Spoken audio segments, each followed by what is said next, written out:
वो कहते हैं ना, justice delayed is justice denied. एक जुर्म होता है, फिर सालों लग जाते हैं उसे सुलझाने में, फिर केस जाता है कोर्ट में। न्याय का ये सफर कई केसेस में इतना लंबा होता है कि पीड़ित या पीड़ित के परिवार वालों की लगभग पूरी जिंदगी गुजर जाती है। नेशनल क्राइम रिकॉर्ड ब्यूरो की 2019 के रिपोर्ट के मुताबिक भारत में कुल 4,78,600 कैदी जेल में थे। इनमें से 69.05% यानी 3,30,487 अपने ट्रायल के शुरू होने का या खत्म होने का इंतजार कर रहे थे। वो अंडर ट्रायल्स थे। इनमें से 5,011 कैदी ऐसे थे जो 5 साल से ऊपर जेल में अपनी सुनवाई का इंतजार कर रहे थे।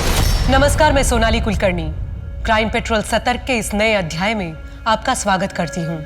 आज के केस में एक जुर्म साल 2011 में हुआ था जिसने उस वक्त पुलिस प्रशासन और मीडिया में हलचल मचा दी थी। दुर्भाग्यवश ये केस तकरीबन 1 दशक तक अनसुलझा रहा और उसका प्रतिघात तकरीबन 10 सालों बाद 2021 में हुआ।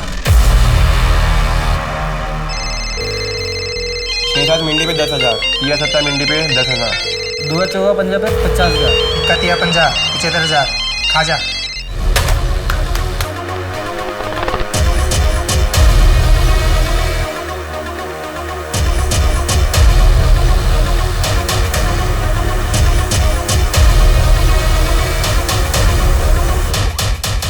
दुआ चौका पंजा खुला है।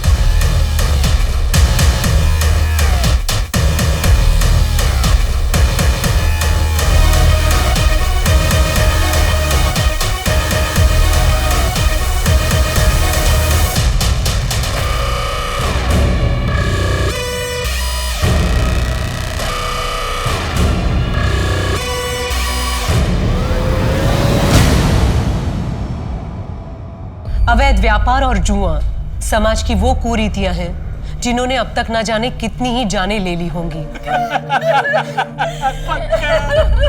जिसकी लत लगती तो एक इंसान को है, पर बर्बाद वो पूरे परिवार को कर देती है।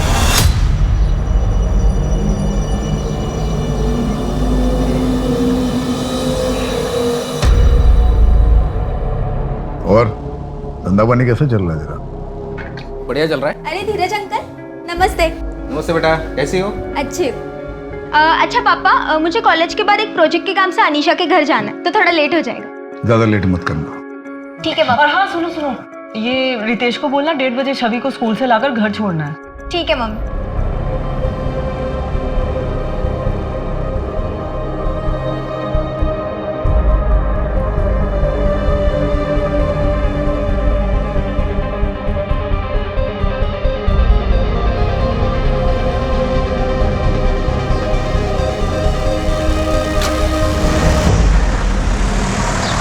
अजी, मैं सोच रहा था कि प्रियंका की शादी अपने बेटे पीयूष के साथ करवा दे, कैसा रहेगा?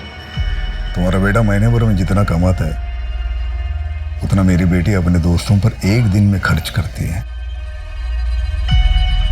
22 साल हो गए जी, आज भी तो वही बात पकड़ के बैठा है। तुम्हारी बहन रश्मि को मैं बहुत पसंद करता था। यही बोला था ना तुमने जब मैं रश्मि का हाथ मांगने आया था तुमसे। एक मेरी जगह अगर तू रहता तो तू भी यही करता। और वैसे भी तुम उस वक्त सिर्फ सट्टा खेला करते थे और सारे पैसे सट्टे में उड़ा देते थे। आज भी वही करता हूं मैं। फिर भी रिश्ता क्यों जोड़ना चाहते हो मुझसे? तो अच्छा ही हुआ ना, धीरज भाई साहब ने आपको मना कर दिया, वरना मेरा क्या होता।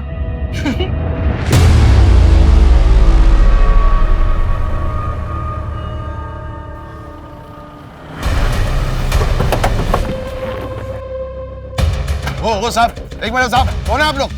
ऐसे अंदर नहीं जा सकते। ओ साहब, बात सुनो, ये आप लोग ऐसे नहीं जा सकते। सुनिए मेरी बात। कमरा चेक करो। साहब जबरदस्ती घर में घुस गए साहब। शेट्टी साहब, आपकी खबरी बदल दीजिए। खोखली खबर आपको देती है, आप दौड़े चले आते हो। सर्च वारंट है हमारे पास। सर्च तो हो ही रहा है ना, कर लीजिए सर्च। सर्च करिए, तसल्ली कीजिए आपकी। प्रियंका, आहूजा साहब से कब बात करोगी? ना बाबा रितेश, मुझ में तो हिम्मत नहीं है। तुम में तो तुम जाओ, कर लो हमारे बारे में पापा से बात। मैं? अरे अगर तुम करोगी तो जान तो बचेगी। आहूजा साहब की लाडली हो, मेरी तो हड्डियां भी नहीं मिलेंगी। तुम भी ना, कैसी बातें करते हो। अच्छा ठीक है, तुम कुछ मत करो, मैं कुछ करता हूँ। सर कुछ नहीं होगा।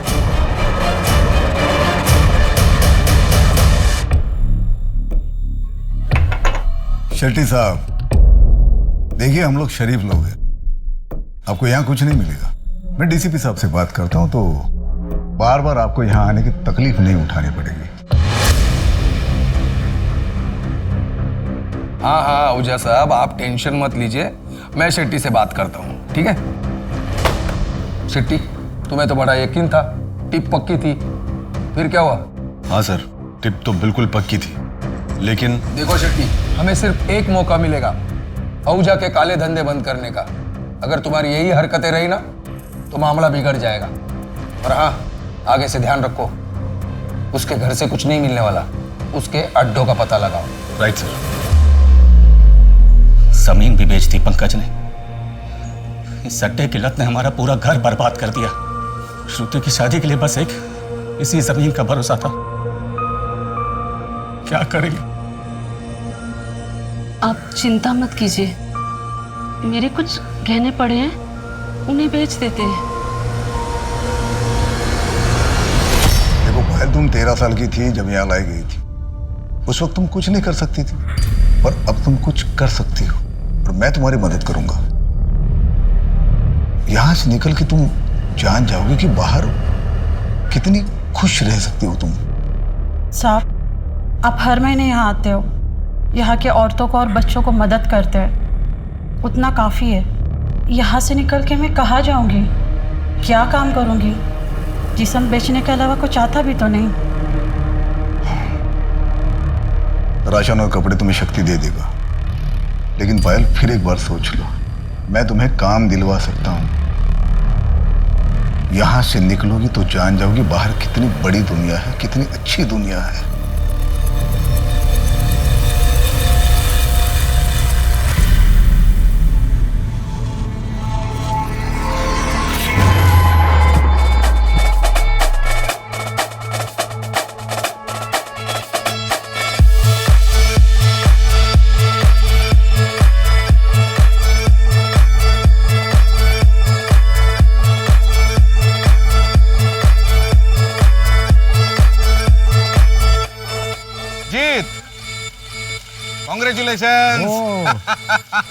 Thank you very much. अरे आज तो तेरे लिए डबल सेलिब्रेशन का दिन होगा। एक तो तेरी एनिवर्सरी और दूसरा इंडिया वर्ल्ड कप भी जीत चुकी। क्या हराया यार श्रीलंका को आज। सेलिब्रेट कर दो, चल चलो आओ।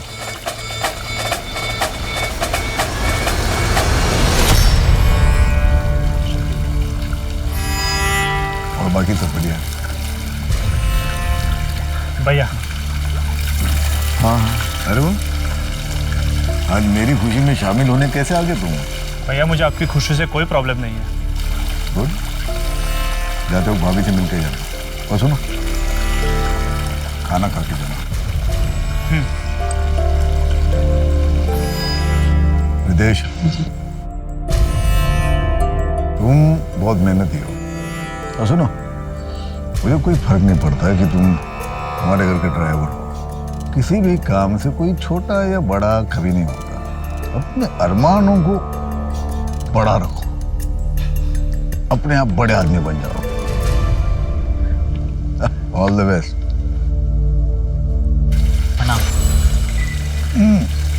आहूजा साहब सुबह के लिए माफ़ी चाहते हैं। वो कहे ना कि शेट्टी साहब बताए बिना ही मुझे यहाँ लेकर आ गए।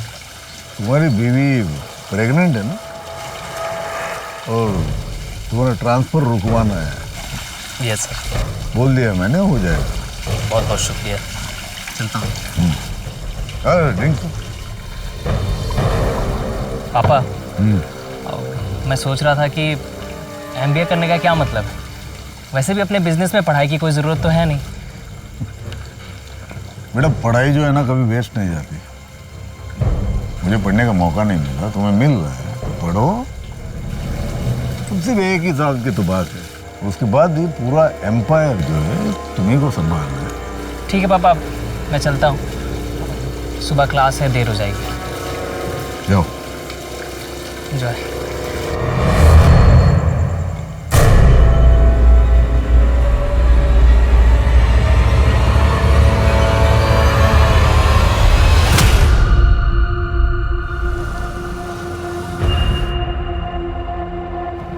साहब, आपने हमारे बेटे की जमानत की बात की है क्या? शक्ति, मैंने तुमसे पहले भी कहा है, तुम्हारे बेटे के मामले में कोई मदद नहीं करूंगा तुम्हारी। रेप किया उसने, अगर उसे अभी छुड़ाऊंगा तो कल जाके किसी का मर्डर कर देगा वो। छोड़ो, इसे बढ़ाओ मत। क्या हुआ? देखता हूँ सर।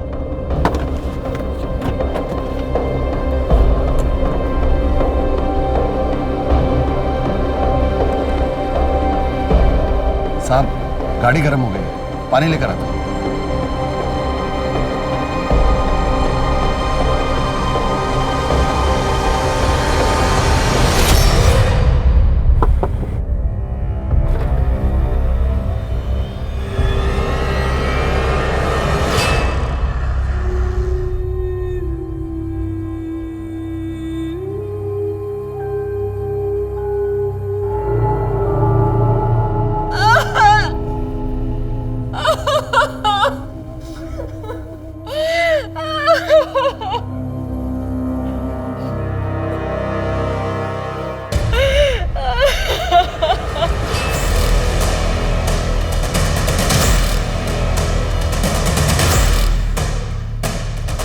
पेट्रोल की स्मेल। सर, पेट्रोल की पाइप पहले से कटी हुई थी। ड्राइवर शक्ति ने वहाँ दूर से एक आदमी को गोली चलाते हुए देखा। वो कंबल ओढ़े हुए थे। जब तक शक्ति भागकर यहाँ आया, तब तक वो आदमी 5 लाख रुपए कैश लेकर उस तरफ भाग चुका था। गणेश, ये आहूजा कोई मामूली आदमी नहीं था। इसके घर के बाहर सिक्योरिटी लगी रहती है, तो दिन दहाड़े उसकी गाड़ी की पेट्रोल पाइप काटना आसान काम नहीं है। सर, इस एरिया में काफ़ी रॉबरीज होती हैं। इस बार आहूजा को टारगेट किया गया था, और ये आहूजा भी काफ़ी कैश लेकर चलता है हमेशा। एक काम करो, इस एरिया में जितने भी गैंग्स हैं सबको राउंड अप करो।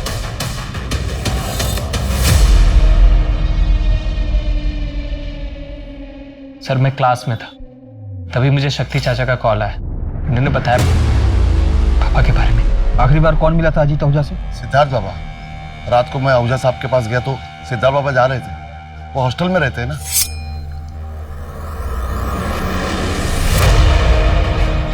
साहब, मैं निकलूं? हाँ शक्ति, तुम जाओ और सुबह 8 बजे आ जाना। तो कल नई साइट देखने जाना है। सर, मैं कल सिर्फ आधे घंटे के लिए ही आया था, उसके बाद घर चला गया। मैं सुबह ऑफिस के लिए निकल ही रहा था, तब खबर मिली। दीदी,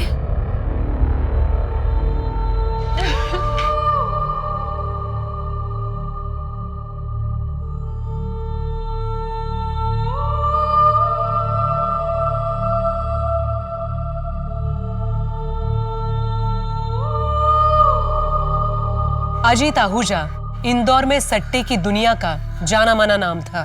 सब कुछ जानते हुए भी पुलिस कभी उसके गिरेबान तक नहीं पहुंच पाई थी, और अब किसी ने उसकी दिन दहाड़े हत्या कर दी थी, जो कई परिवारों के लिए रॉबिन हुड था। अजीत आहूजा जरूरतमंदों की मदद अंजाम की फिक्र किए बिना करता था, पर कुछ लोगों के लिए वो ऐसा शैतान था जिसकी वजह से उनके परिवार ध्वस्त हो गए थे। तो आखिर सच में कैसा इंसान था अजीत आहूजा?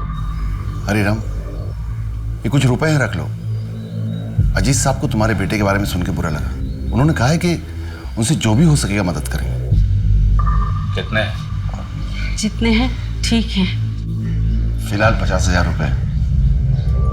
अजीत साहब ने कहा है कि अगले महीने कुछ और भिजवा देंगे। कितना भिजवाएंगे? मेरे बेटे की जिंदगी की कीमत कितनी होगी? तुम बोलो शांति, कितना काफी होगा तुम्हारे लिए कि तुम्हारे बेटे पंकज की कमी पूरी होगी?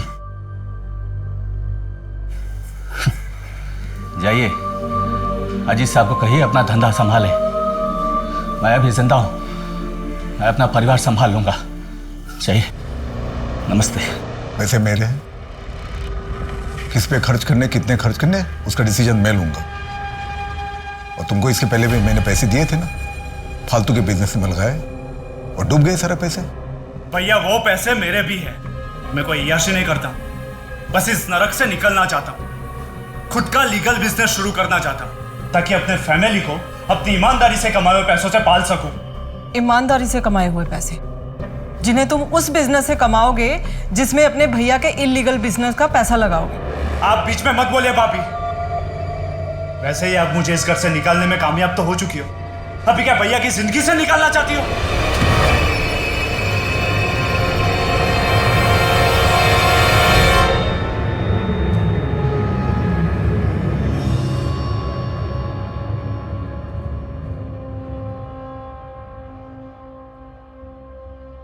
आप चिंता मत करिए भाभी, मैं सब संभाल लूंगा। बिजनेस को, बच्चों को, सबको संभाल लूंगा। सिद्धार्थ जब अपनी एमबीए पूरी कर लेगा, मैं खुद ही उसे बिजनेस सौंप दूंगा। मैं वापस नहीं जा रहा एमबीए करने। वो तो पापा की इच्छा थी इसलिए मैं कर रहा था, पर अब पापा ही नहीं रहे। 13वीं तक तो रुक जाते तुम लोग, दुखी होने का थोड़ा दिखावा ही कर लेते। कोई नहीं संभालेगा बिजनेस। ये घर, परिवार और बिजनेस संभालने के लिए अकेली काफी हूं मैं।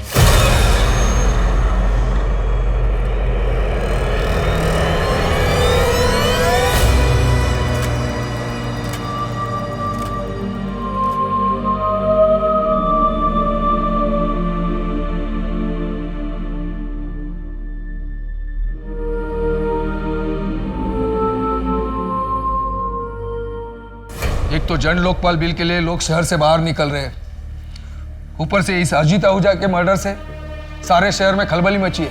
सर, मुझे अजीत आहूजा की फैमिली के हर मेंबर को इंटेरोगेट करना होगा, साथ ही उससे जुड़े लोगों को भी। इसके लिए मुझे स्पेशल परमिशन चाहिए होगी सर, क्योंकि इसमें काफी बड़े नाम और पॉलिटिशियंस भी हैं। कोई जरूरत नहीं है ज्यादा खुरेदने की, थोड़ी बहुत इंक्वायरी करो और जल्द से जल्द ये केस बंद कर दो। वैसे भी तुमने एफआईआर में रॉबरी और मर्डर ही लिखा है ना? क्राइम सीन को देखकर तो यही लगा है सर। जिसने भी किया अच्छा काम किया है, समाज के वायरस को खत्म कर दिया। ऐसे क्रिमिनल्स का तो एनकाउंटर कर देना चाहिए था, किसी और ने हमारा काम कर दिया। अब तुम इस केस को जल्द से जल्द बंद कर दो।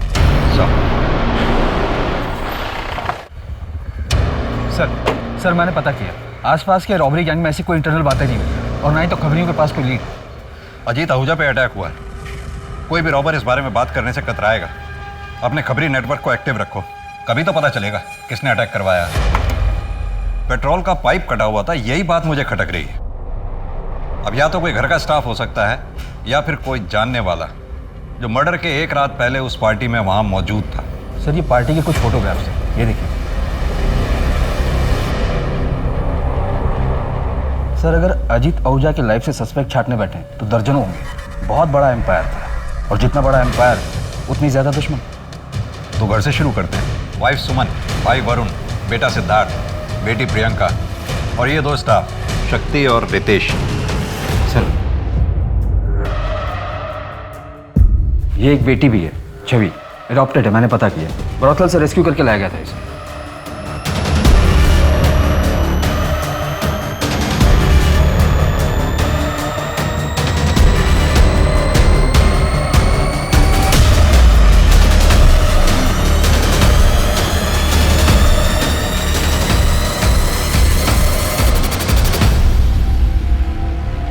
घर के अंदर से अगर कोई हो सकता है तो वरुण ही हो सकता है। वो ना तो मुझे पसंद करता था, ना ही अजीत को।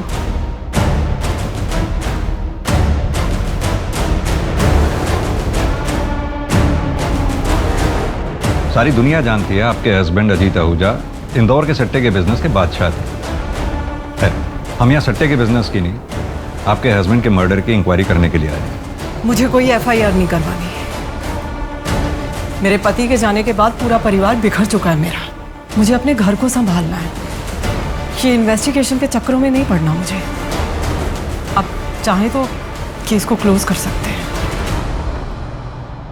सुमन जी, ये केस तो अब तभी क्लोज होगा जब हत्यारा सलाखों के पीछे होगा। हाँ तो ठीक है, फिर कीजिए अपनी ड्यूटी, ढूंढिए हत्यारे को, लेकिन मुझसे किसी भी तरह की मदद की कोई उम्मीद मत रखिएगा।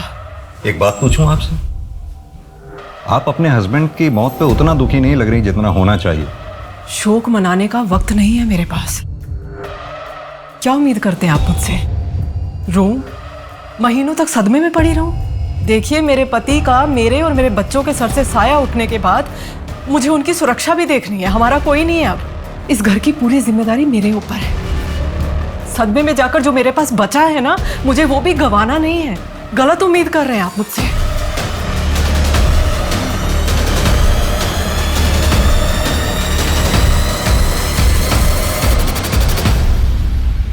कौन हो सकता है इस मर्डर के पीछे?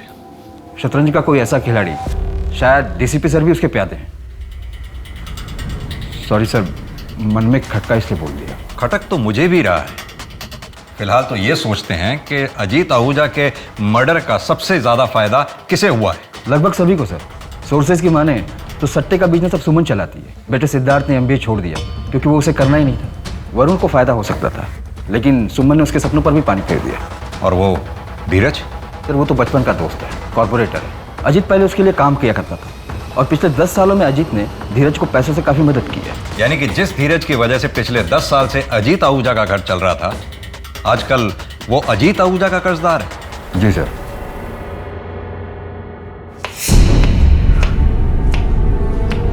देखो ना, मैंने सब जेवर जमा करके देख लिए। अगर इन्हें बेचें तो कुल मिला के 1.5-2 लाख से ज्यादा नहीं मिलेगा। पता नहीं तेरे पापा कैसे कह रहे हैं कि इसमें सब कुछ हो जाएगा।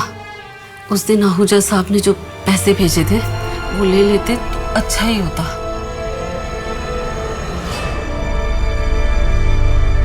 इतनी देर हो गई, तेरे पापा। शेट्टी साहब, आपने अजीत के इतने ठिकानों पे छापेमारी की, इतनी एक्यूरेट इंफॉर्मेशन आपको मिलती कहां से थी? हमारे अपने सोर्सेज होते हैं और आप तो अच्छी तरह जानते हैं हम अपने सोर्सेज कभी रिवील नहीं करते। और आप डायरेक्टली डीसीपी सर को रिपोर्ट करते हैं? बिल्कुल। अजीत के मर्डर की प्लानिंग इतनी बारीकी से की गई थी और यह काम वही कर सकता है जिसे कानून और सबूतों के बारे में बहुत बारीकी से जानकारी है। या तो वो पुलिस का कोई आदमी हो सकता है या फिर कोई हिस्ट्री शीटर या हार्डकोर क्रिमिनल। आपकी नजर में भी तो कोई रॉबर्स का गैंग होगा ही जिसे आपने गिरफ्तार किया हो और जो अब बेल पे बाहर हो। आपका इशारा किस तरफ है चौधरी साहब? मैं बस सोच रहा हूं कि ये क्राइम एक परफेक्ट क्राइम। कोई भी क्राइम परफेक्ट नहीं होता। हाँ, हमें खोदना पड़ता है। एक आदमी था हरिराम, सट्टे में अपना सब कुछ गंवा चुका था और हरिराम की तरह न जाने कितने परिवार अजीत आहूजा की वजह से बर्बाद हो गए। जो होता है अच्छे के लिए होता है। समाज के लिए खतरा था अजीत आहूजा। समाज के लिए खतरा अजीत आहूजा नहीं, उसका कारोबार है जो अब भी चल रहा है। मुझे इस बात का दुख है कि शतरंज के इस खेल में शह और मात देने के बावजूद, राजा के मरने के बावजूद ये खेल आज भी चालू है, क्योंकि राजा की इस गद्दी पर अब एक रानी बैठी हुई। दुआ नवा मिंडी। ये मिंडी क्या होता है? साहिबा, नहले के बाद जो भी आता है उसे हम जीरो में गिनती करते हैं, और जीरो मतलब अपनी भाषा में मिंडी। ठीक है, तुम शक्ति से मिल लो और अगले हफ्ते से मटका 6 बार खुलेगा। 6 बार कुछ ज़्यादा ही रिस्क हो जाएगा साहिबा। और आहूजा साहब तो इतना रिस्क कभी। आहूजा साहब अब नहीं रहे। अब ये खेल मेरा है और जो मैंने कह दिया वही नियम है। किसी को मंजूर नहीं है तो छोड़ के जा सकता है।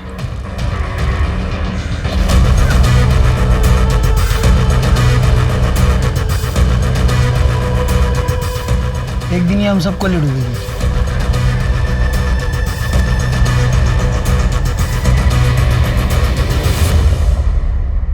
सर, अजीत की पोस्टमार्टम रिपोर्ट आ गई और बैलिस्टिक रिपोर्ट भी। और सर, उनकी बॉडी से जो बुलेट मिली वो 9mm की थी, जो ग्लॉक 17 पिस्टल में यूज होती है। गणेश, एक काम करो, बुलेट की रजिस्ट्रेशन डिटेल्स निकलवाओ। हालांकि पता चलना तो बहुत मुश्किल होगा क्योंकि कोई भी रॉबर्स रजिस्टर्ड गन तो इस्तेमाल करेंगे नहीं। सर, हो सकता है इन सबके पीछे वरुण आहूजा का हाथ, उसने किसी गैंग को हायर किया हो। लेकिन मुझे लगता है इस शतरंज के खेल में बादशाह को मात देने वाला वजीर कोई और ही है। ये मेरी पिस्तौल रजिस्टर्ड है, पर ये क्यों चाहिए आपको? क्योंकि अजीत आहूजा के ऊपर जो गोली चलाई गई थी वो ग्लॉक 17 पिस्टल से ही चलाई गई थी। ये पिस्तौल किसी के पास भी हो सकती थी, भैया के पास भी थी। इनफैक्ट भैया ने सिद्धार्थ को ग्लॉक 17 पिस्तौल ला कर दी थी। वो भी कातिल हो सकता है। इनफैक्ट घर का कोई भी मेंबर कातिल हो सकता है। अब वो औरत सुमन से जाके क्यों नहीं पूछते? बहुत पहुंची हुई औरत है, मिडिल क्लास फैमिली से थी। भैया बिहा कर उसे लेकर आए थे। 2 साल में अपनी औकात बताना शुरू कर दी। शक्ति से पहले जो ड्राइवर था उसके साथ रंगे हाथ पकड़ी गई थी। भैया उसके प्यार में थे, माफ कर दिया। आज भैया तो नहीं रहे, पर वो राज कर रही है, करोड़ों के कारोबार की अकेली मालकिन। ये लो, लाइसेंस वाली है, 2 लाया हूं, एक तुम्हारे लिए और एक तुम्हारे भाई सिद्धार्थ के लिए। अपनी बेटी को कोई गन गिफ्ट करता है क्या? मुझे नहीं चाहिए ये, आप ही रखिए। और पापा टेंशन मत लीजिए, मुझे कुछ नहीं होगा। आप ही रख लीजिए ना इसे, मुझे तो आपकी चिंता लगी रहती है। मुझे कुछ नहीं होगा, तुम लोग सेफ रहोगे ना, मुझे कोई टेंशन नहीं। सिद्धार्थ की पिस्टल पिछले हफ्ते पॉलिशिंग के लिए दी थी और ये रही उसकी रसीद। शक्ति चाचा, चाचा कहाँ हो आप?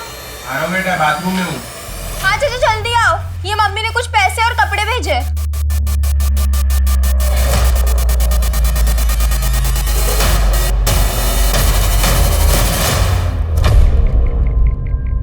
सर मुझे लगता है कि वरुण ने जानबूझकर सुमन के अतीत का पत्ता हमारे पास फेंका ताकि हमारा शक वरुण से हटकर सुमन पर चला जाए।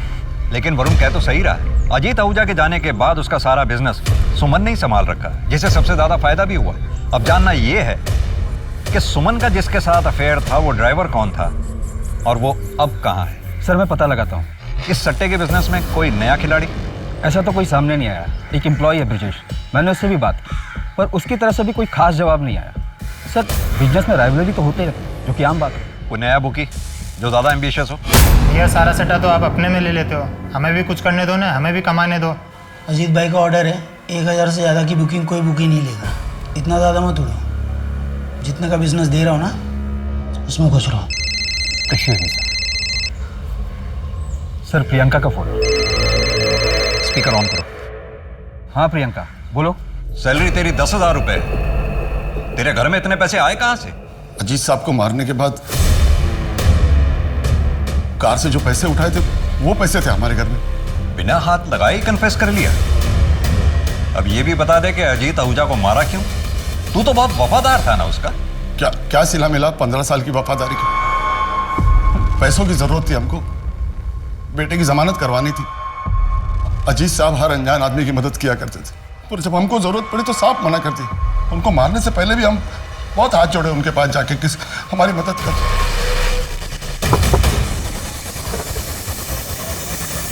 पिस्तौल कहां से मिली थी? पार्टी की रात उनके कमरे से ली थी। और वापस कब रखी? वापस जब अजीत आहूजा को हॉस्पिटल ले जाया गया? नहीं, तब तो तुम पूरा दिन हॉस्पिटल में रहे होंगे और घर पे पुलिस मौजूद थी। तो फिर अगले दिन जब अजीत आहूजा का दाह संस्कार हुआ या फिर कल? आपको आपका कन्फ्यूजन मिल गया ना, फिर आपको क्या चाहिए? हमने पिस्तौल कब रखी थी हमको याद नहीं। केस को बंद कर दो चौधरी, ऊपर से बहुत प्रेशर है।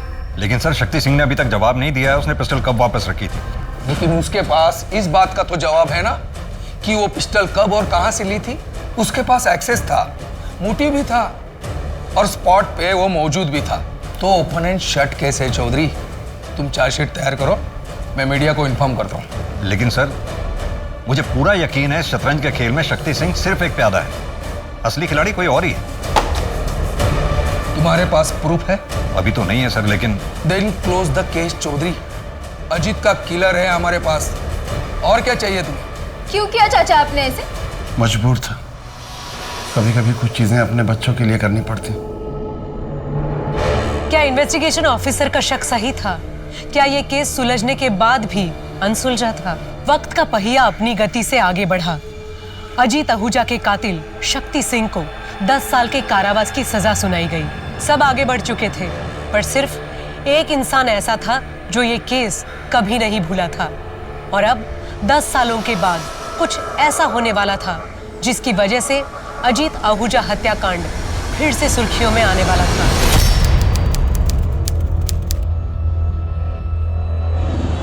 दस साल में बहुत कुछ बदल गया था। अजीत विला अब सुमन विला बन चुका था। कल तक सट्टे की दुनिया में एक राजा राज करता था, अब एक रानी राज कर रही है।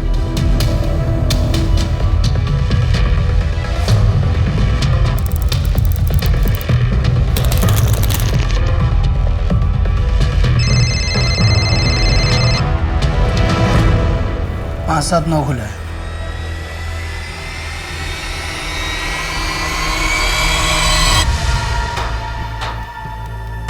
देखो अभी 6 महीने हो चुके हैं तुम्हें धंधे में।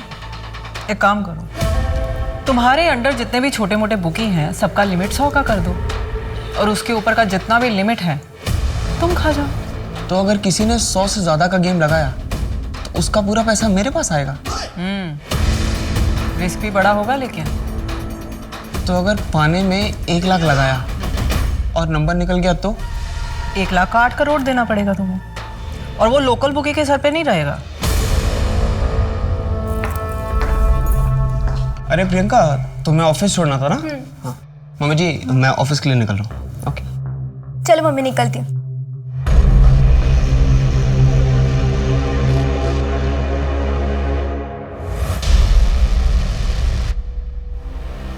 सिद्धार्थ, आपकी वॉच। थैंक्स।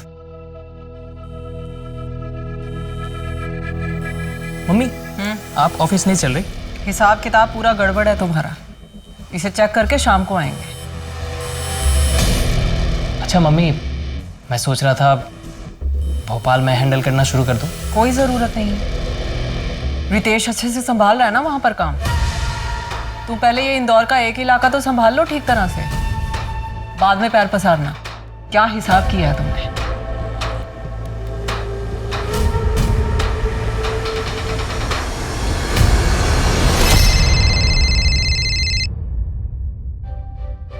नहीं मम्मी, होली पर नहीं आ पाऊंगी, और वैसे भी ना कोविड की वजह से रेस्ट्रिक्शंस बहुत है तो नहीं आ पाऊंगी। एग्जाम्स की भी तैयारी करनी है मुझे, ठीक है? अच्छा ठीक है, तुम्हारे होली के कपड़े कुरियर करवा देंगे, और अगर पसंद नहीं आए तो चेंज भी करवा देंगे। जी मम्मी। और सुनो, कैश है ना तुम्हारे पास? नहीं है तो मेरा क्रेडिट कार्ड यूज़ कर लेना। हाँ मम्मी, सब कुछ है। अब मुझे क्लास के लिए लेट हो रहा है तो मैं चलती हूँ। Bye, love you.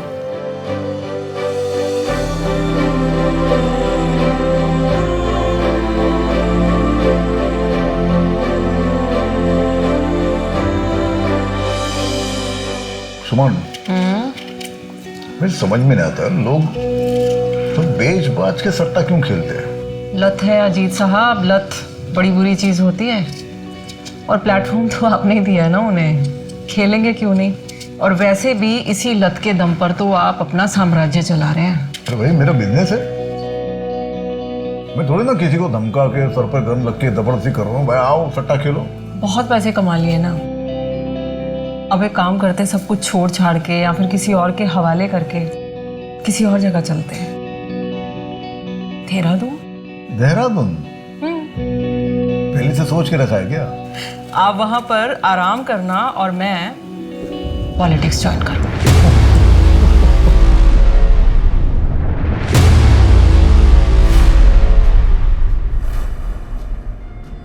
क्या हुआ? साहिबा गाड़ी बंद हो गई है, मैं देख लेता हूँ।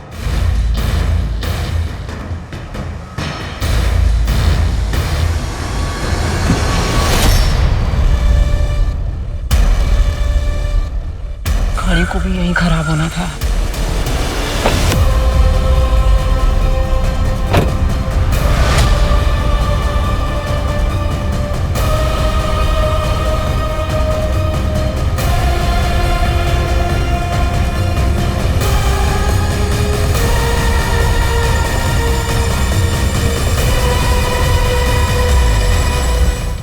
अटैकर के बारे में कुछ पता चला? देखिए, सुमन आहूजा पर जानलेवा हमला हुआ, हमारी इन्वेस्टिगेशन चल रही है। जैसे कुछ पता चलेगा हम आप लोगों को बता दें। प्लीज सर, कहाँ तक पहुंचे? सर, आपने सस्पेक्ट्स के बारे में कुछ बताइए ना। सर, सुमन आहूजा के बारे में हमें कुछ बताइए सर, मैं कम इन?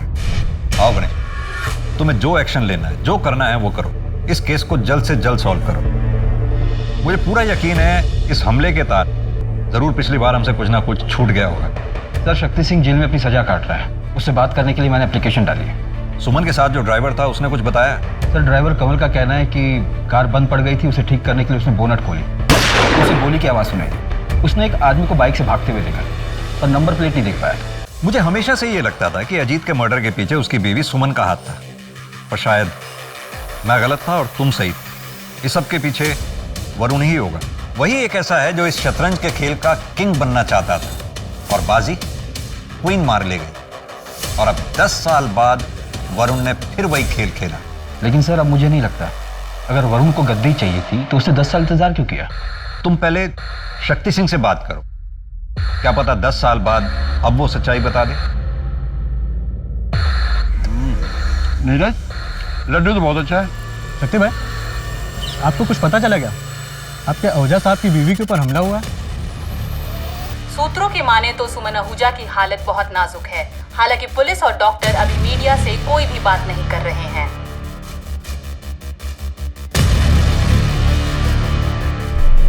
किसको पता था सुमन जी कंस्ट्रक्शन साइट पे जा रही है? मम्मी अपने शेड्यूल के बारे में किसी को नहीं बताती थी और ड्राइवर को भी वो गाड़ी में बैठने के बाद ही बताती थी। दीदी दीदी मम्मी कैसी है? ठीक है ना मम्मी?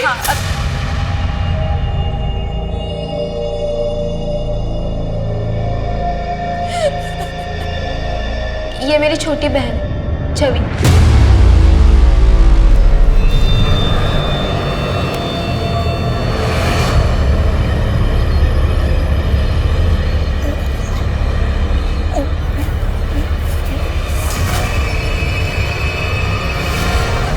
शक्ति सिंह मरा नहीं, मारा गया। उसे मारकर एक और राज दफन किया गया, पर सुमन अभी जिंदा है। वो ठीक होकर जरूर पलटवार करेगी। सर शक्ति सिंह का जेलमेट नीरज, कल ही उसे बेल मिली और कल ही उसने अपने घर से आए लड्डू शक्ति सिंह को खिलाए थे। इस नीरज की बेल किसने कराई? उसकी वाइफ ने। अब वो अपने गांव चला गया। ट्रैक करो, उसे फौरन उठा के ले आओ। वो सुमन को जो बुलेट लगी थी उसकी बैलिस्टिक रिपोर्ट आई क्या? जी सर, सेम पिस्टल, क्लॉक 70। 10 साल पहले अजीत आहूजा भी इसी तरह से मारा गया, तो क्या समझे? इतिहास अपने आप को दोहरा रहा है। सर मुझे लगता है कि सुमन पर हुए अटैक के जड़ तक पहुंचने के लिए हमें अजीत के मर्डर केस की फाइल को फिर से ओपन करना होगा। इस शतरंज के खेल में पिछले 10 साल से लेकर आज तक जितने भी मोड़े हैं सबको फिर से टटोल। शायद सुमन के केस की वजह से हम अजीत आहूजा के मर्डर केस को सही मायने में क्लोज कर पाए। सर ये सेंट्रल जेल के विजिटर लिस्ट की कॉपी है। पिछले 10 साल में कौन कौन ड्राइवर शक्ति सिंह से मिलने आया था, इसमें सबकी एंट्री है। मैं शक्ति से मिलने इसीलिए जाता था ताकि अजीत भैया के असली कातिल का पता लग सके। वो तुम ही थे ना जिसने शक्ति सिंह की बेटी की बेल कराई और फिर अजीत को मारने के लिए कहा। सुमन पर अटैक भी तुमने ही करवाया था और शक्ति को भी अपने रास्ते से हटा दिया। तुम्हारे सच्चाई का आखिरी सबूत हो शक्ति सिंह, उसे भी खत्म करवा दिया तुमने। अभी तक सिर्फ फिल्मों में देखा सुना था, पर अभी सच में लगने लगा है कानून अंधा होता है। आप लोगों को सुमन का असली चेहरा नहीं दिख रहा है? वो शराफत का चोला पहने हुए एक नागिन है और उसी के जैसे उसके बच्चे भी हैं। क्या पता है अटैक सिर्फ एक नाटक हो जो सुमन ने खुद करवाया हो। सुमन के पास कोई मोटिव ही नहीं है। 10 साल पहले अगर उसने करवाया होता तो हम ये मान लेते कि ये अटैक उसने हमें गुमराह करने के लिए किया, पर अब वो ऐसा क्यों करेगी?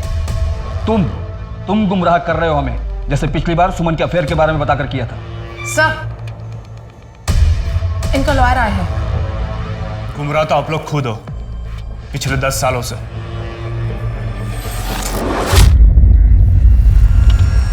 अब मैं रिटायर हो गया हूं इसलिए अब तो बता ही सकता हूं। मुझे टिप अजीत आहूजा का दोस्त धीरज देता था। मैं उससे नफरत करता था और इसीलिए उसे तबाह कर देना चाहता था। तो नफरत और जलन में तूने अजीत को मरवा दिया, पर सुमन पर अटैक क्यों करवाया? ना ही मैंने अजीत को मरवाया है और ना ही मैंने सुमन पर अटैक करवाया। तो फिर किसने करवाया? सिद्धार्थ। अपने बाप के मरने के बाद सबसे ज्यादा खुश था वो, क्योंकि सारा एम्पायर उसे मिलने वाला था। लेकिन तभी सुमन ने कमान संभाल ली और सिद्धार्थ वही का वही रह गया। अब अगर सुमन को कुछ हो जाता है तो आप ही बताइए, इसमें सबसे ज्यादा फायदा किसका होगा? सर सुमन को लगी गोली जिस ग्लॉक 17 पिस्टल से चलाई गई थी वो 5 महीने पहले ही चोरी हो गई। भोपाल की राय फैमिली ने इसकी कंप्लेंट भी लिखवाई थी। यानी सुमन पे किए गए हमले की तैयारी 5 महीने पहले से चल रही थी, या फिर शायद सुमन पर हमले की बिसात 10 साल पहले ही बिछाई गई थी।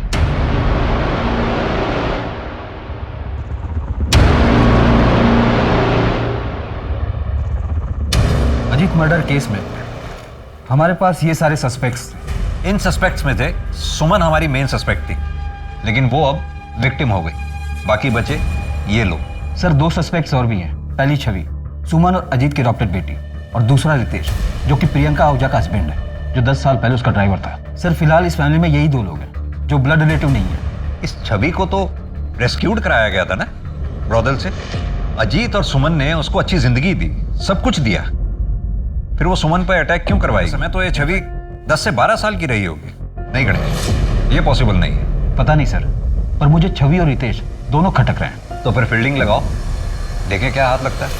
अरे ये आपका वॉलेट। छवि के एडमिशन का कुछ हुआ? थोड़ा डोनेशन देना पड़ा, लेकिन हो गया है। मैंने चेक दे दिया है। चेक? हाँ, वो आपके ब्लैंक चेक साइन किए हुए पड़े हुए थे ना मेरे पास। देने से पहले एक बार पूछ तो लेती। उसके बैकग्राउंड की वजह से दिक्कत आ रही थी बहुत ज्यादा, इसलिए दे दिया मैंने चेक। हो गई एडमिशन अभी। मैंने लॉयर से बात की है, एडॉप्शन की कुछ फॉर्मेलिटी तो पूरी करनी है, वो जल्दी पूरी कर लेंगे हम लोग। सर, सुमन आहूजा से लेटेस्ट सभी के कॉल रिकॉर्ड्स मैंने स्टडी कर लिए हैं। इसके अलावा कुछ भी सस्पिशियस नहीं है। उठाओ इसे। जी सर। और इसके बारे में कुछ पता चला?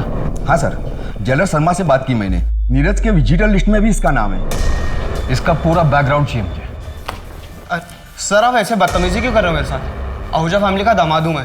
ये देख, पिछले 8 महीने से तेरे नंबर पर अलग अलग लैंडलाइन से कॉल आ रहे हैं, और ये सारे नंबर देहरादून पीसीओ के। छवि पड़ती ना वहाँ पर। अफेयर चल रहा ना तुम लोगों? सर क्या बकवास कर रहे हो आप? वो बच्ची है, वो 10 साल की थी तब से मैं उसे जानता हूँ, और वो फैमिली के बारे में पूछने के लिए मुझे फ़ोन करती थी। तो तुझे ही क्यों करती थी? वो भी अलग अलग लैंडलाइन से। मैं जीजा हूँ उसका, क्यों नहीं कर सकती मुझे वो फ़ोन?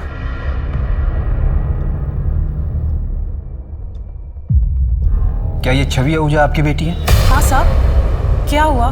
देखो पायल, तुम 13 साल की थी जब यहाँ लाई गई थी। छवि मेरी ही बेटी है। सब ठीक तो है ना? आप लास्ट टाइम कब मिली थी? कुछ 1 साल पहले मिली थी। मम्मी, मुझे ये सब कुछ अच्छा नहीं लगता।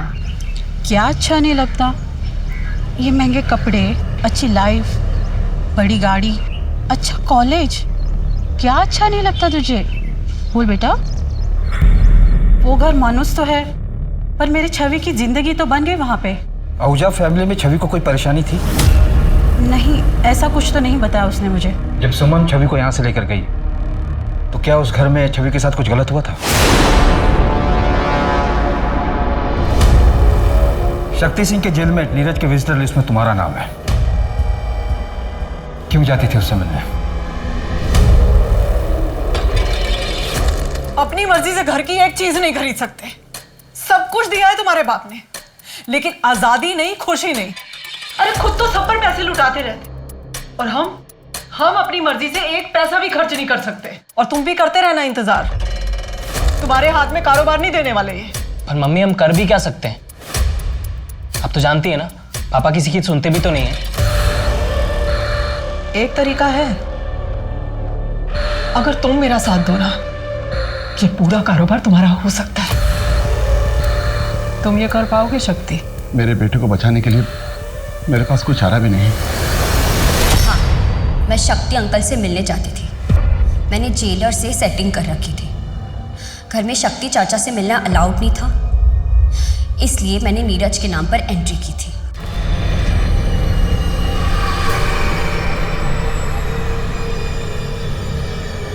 शक्ति ने तुम्हारे पिता अजीत आहूजा का मर्डर किया, फिर भी तुम उससे मिलने जाती थी। क्या उनके मर्डर की वजह तुम थी? नहीं। तो तुम्हें पता है उनका मर्डर किस वजह से हुआ? किसने मरवाया था उन्हें?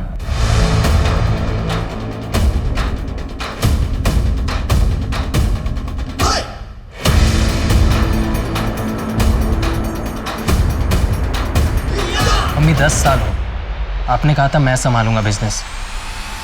आप तो पापा के जैसे ही। तुम्हारे पापा जैसे नहीं हैं हम। कमजोर हो गए थे तुम्हारे पापा, उन्हें मारना ना बड़ा ही आसान था, लेकिन हमें कोई छू भी नहीं सकता। कहां से कहां लेकर आए हैं पूरे एम्पायर को। कर पाओगे ये सब? सुमन आहूजा बनना इतना आसान नहीं है। मुझे सिर्फ सिद्धार्थ और सुमन की मौत से मतलब है, फिर पूरा बिजनेस तुम्हारा। तुम सुमन को क्यों मारना चाहती थी? उसने तो तुम्हें सब कुछ दिया, अडॉप्ट किया था उसने तुम्हें। सुमन ने नहीं, मेरे पापा ने मुझे अडॉप्ट किया था। अजीत आहूजा मेरे बायोलॉजिकल फादर थे और उस सुमन ने मेरे पापा को मार डाला। 10 साल तक मैं चुप रही, पर बर्दाश्त नहीं होता था मुझसे। वो सुमन आहूजा खुद को रानी समझती थी। मैंने उसी के खेल में उसी को मात दी थी। सुमन को पता था कि तुम अजीत की बेटी हो? नहीं, पर मुझे पता था वो क्या है। कल ही खत्म कर देना।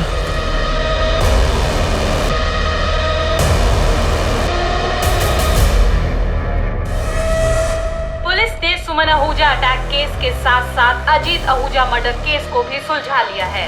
अजीत आहूजा मर्डर केस में सुमन आहूजा को अरेस्ट कर लिया गया है। क्या अब इसके साथ ही आहूजा सट्टे के बिजनेस पे रोक लगेगी? ड्राइवर शक्ति की भी हत्या जेल में सिद्धार्थ आहूजा ने सुपारी देकर करवाई थी।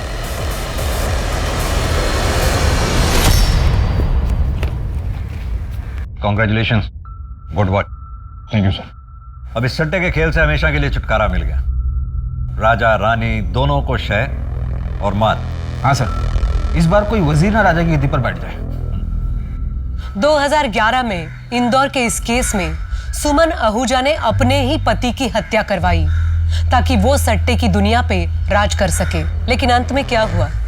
सुमन, सिद्धार्थ और छवि तीनों जेल में हैं। किसी को भी क्या हासिल हुआ?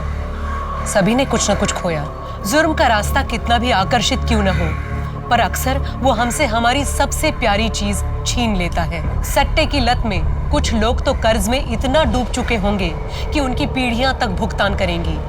सरकार और पुलिस इस तरह के गोरख धंधे को बंद करने की पूरी कोशिश कर रही है और कई जगह पर वो सफल भी हुए हैं। लेकिन अजीत आहूजा का सट्टा बिजनेस आज भी चल रहा है। किसी को आज तक नहीं पता सट्टा कहाँ खुलता है। आज इंदौर में ये बिजनेस अजीत के ही परिवार का एक सदस्य चला रहा है। एक्चुअली कानूनी दस्तावेजों में जज्बातों के लिए कोई जगह नहीं होती, हमें उन्हें साइड में रखना पड़ता है। लेकिन इस केस की चार्जशीट लिखते वक्त मुझे लगा कि मेरे जैसे खड़ूस गुस्सैल पुलिस ऑफिसर के अंदर भी कुछ है, जज्बात या क्या, आई डोंट नो। पर ना जाने क्यों बार बार उस मासूम बच्ची का चेहरा मेरी आंखों के सामने आ रहा था।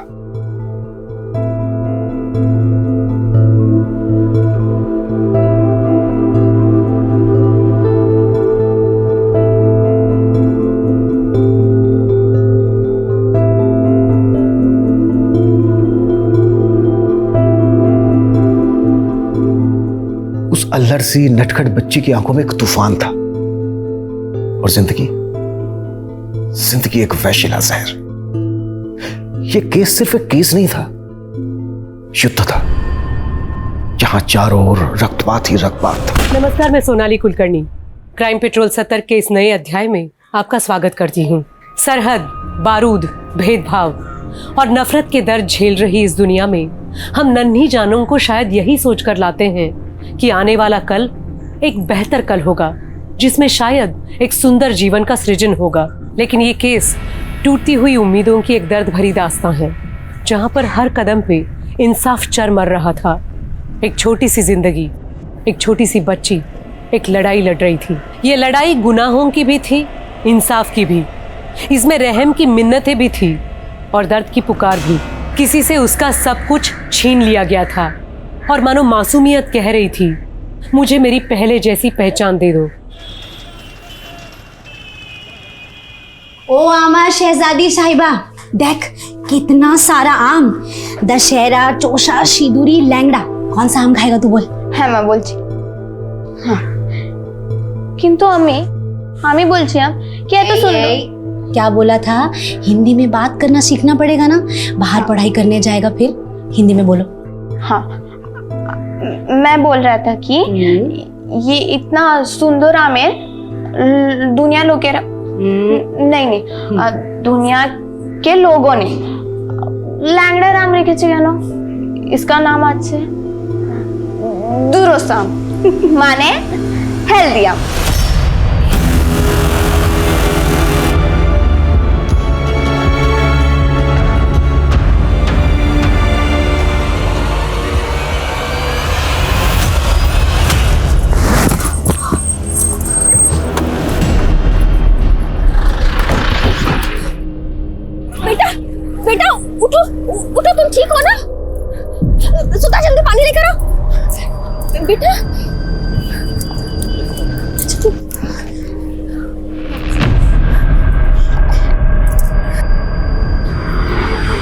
बेटा तुम कैरियां बेचती हो?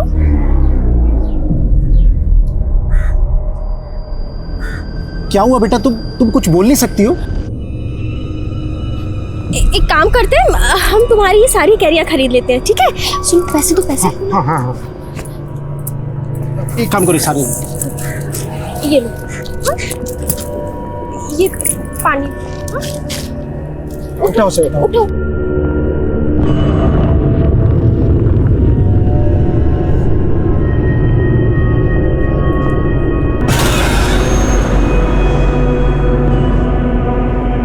पैसा?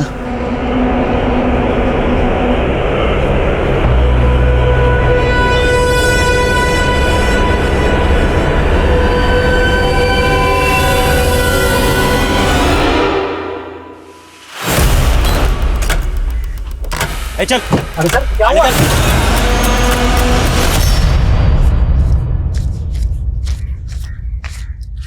चला जल्दी।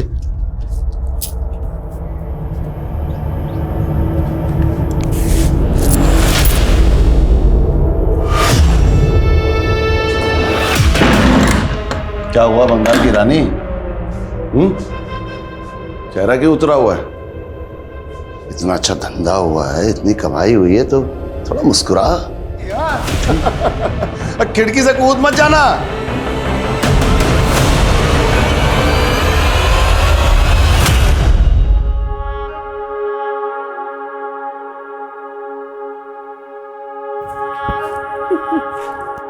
নাজিয়া, তুই জানিস যখন আমি স্কুলে ছিলাম তখন আমাদের স্কুলে একটা কবিতা ছিল, হাওয়াই জাহাজ। তাহলে মা শোনাও না কবিতাটা।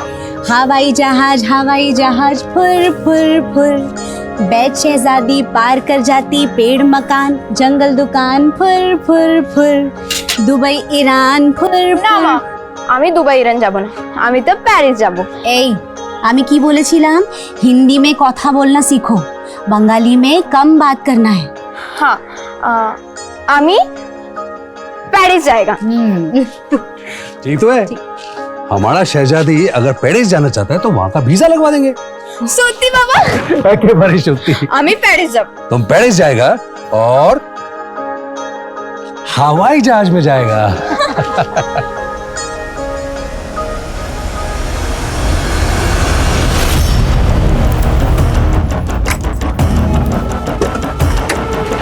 खड़ी आप लोग, खड़ी।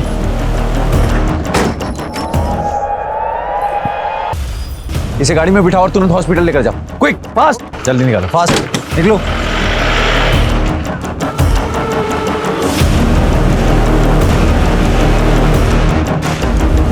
सर, इस लड़की के कान पे जख्म है। विशाल, मुझे ये काम उसी गैंग का लग रहा है जो पिछले 3 महीनों में कई सारी फैमिलीज को अपना टारगेट बना चुका है। एमओ भी बिल्कुल वैसा ही है, पहले लूटपाट करना, मर्डर करना और फिर भाग जाना।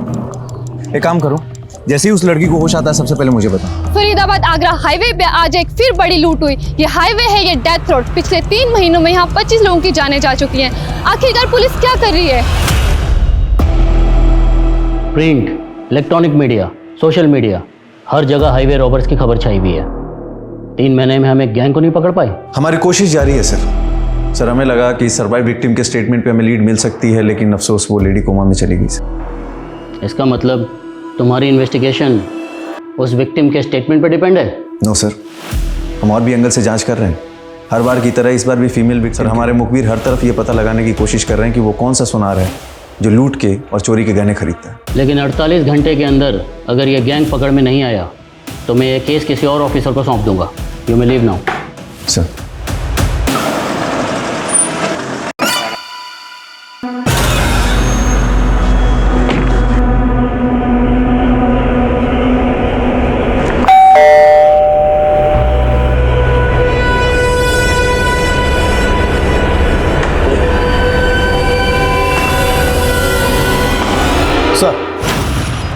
अपने खबरों से इस नरेंद्र तोमर नाम के ज्वेलर्स के बारे में पता चला है। सर, खबर पक्की है, नरेंद्र तोमर चोरी के गहने खरीदता है और बड़ी चालाकी से उन गहनों का सोना पिघला के नए जेवर बना के बेचता है।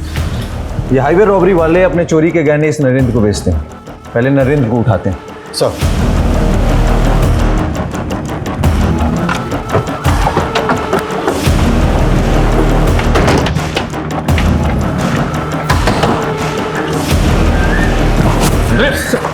पूरे घर को अच्छे से सर्च करो, कोना कोना छान मारो, क्विक। सर बात क्या है, हुआ क्या है सर, बताइए तो सही।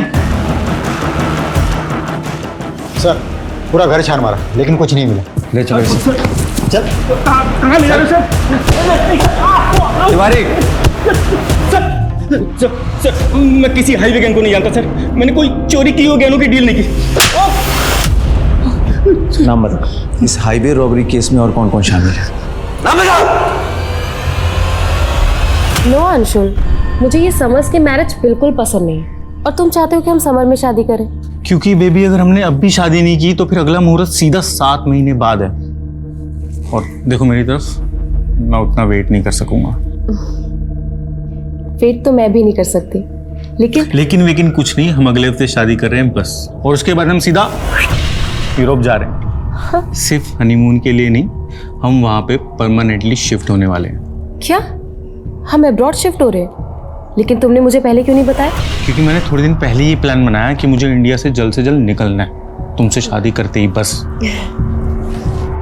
बेटा अब अपना हनीमून तू जेल में मनाना। तिवारी लेके चलो इसे। सर एक सेकंड, आपको कुछ गलत हुआ क्या सर? मैंने कुछ सर मैंने कुछ किया, मैंने कुछ नहीं किया, कुछ नहीं किया सर, मेरी बात सुनिए सर, मैंने कुछ नहीं किया सर, सच बोल रहा हूँ सर, मैंने कुछ भी नहीं किया। नरेंद्र तोमर ने नाम लिया है तेरा, हाईवे रॉबरीज का करता धरता तू ही है। तूने और तेरे गैंग के मेंबर ने इतने मर्डर्स किए हैं। सर आप क्या बोल रहे हो सर, और कौन है नरेंद्र तोमर? लूट का माल कहाँ है? कहाँ है लूट का माल? सर मैं सच बोल रहा हूँ सर, मैं छोटा सा बिजनेसमैन हूँ बस। आर्म्स डीलर है तू? सर तो मैं गन्स बेचने का धंधा करता हूँ सर, मेरे पास लाइसेंस है। सर आपको कोई गलतफहमी हुई है, अंशुल ने कुछ नहीं किया। वैसे आप अंशुल की क्या लगती है? सर मैं उसकी मंगेतर। बच गई आप, एक कुख्यात अपराधी से आपकी शादी होने वाली थी। Sir please.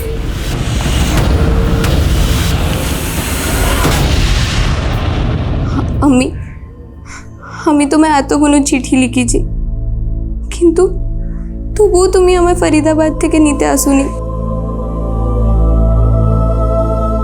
তাড়াতাড়ি আসো না মা, আমার তোমার কথা খুব মনে পড়ে মা।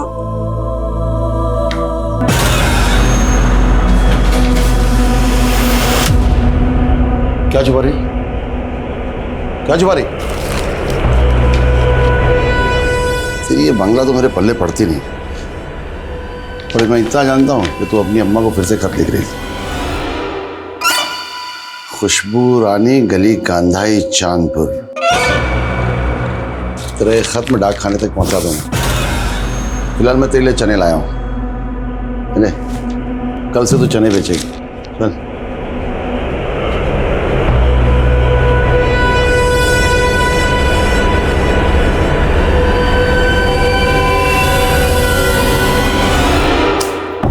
इस बार चना का पैदावार 50 कुंटल हुआ है, ये 20 कुंटल पैसे क्यों दे रहा तू हमें? आपको बताया था ना, बाकी का चना में घुन लग गया था। घुन लग गया है या सारा बेच के तू खा गया है?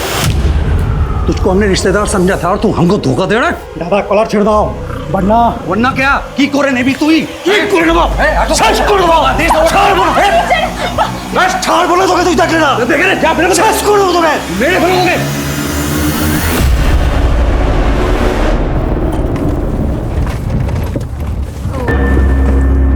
क्या हुआ साहब? लगता है इंजन में कोई खराबी है, मैं चेक करता हूँ।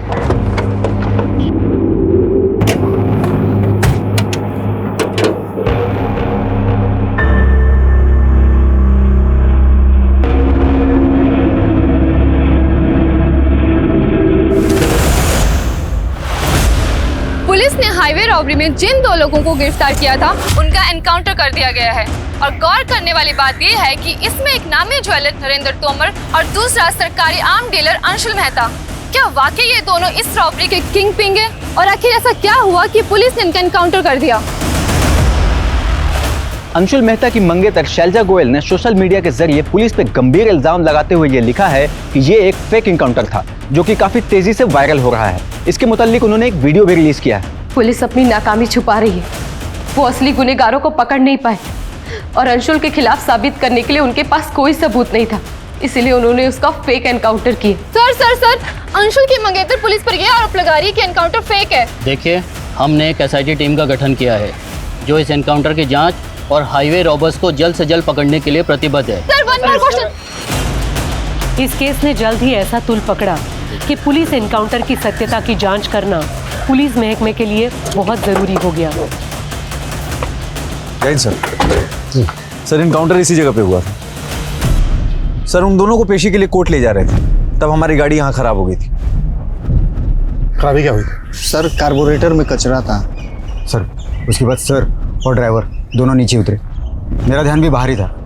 आई होप इस एनकाउंटर में कुछ फाउल प्ले नहीं होगा, जैसा कि अंशुल की मंगेतर दावा कर रही है। अंशुल की मंगेतर एक क्रिमिनल को सपोर्ट कर रही है सिर्फ सिंपैथी पाने के लिए। वो दोनों एक हार्डकोर क्रिमिनल थे सर। लेकिन इस गैंग में सिर्फ 2 ही लोग तो नहीं होंगे। सर इस बात का अफसोस तो हमें भी है कि हम उनके बाकी साथियों का नाम नहीं निकलवा पाए। दादा चनाने में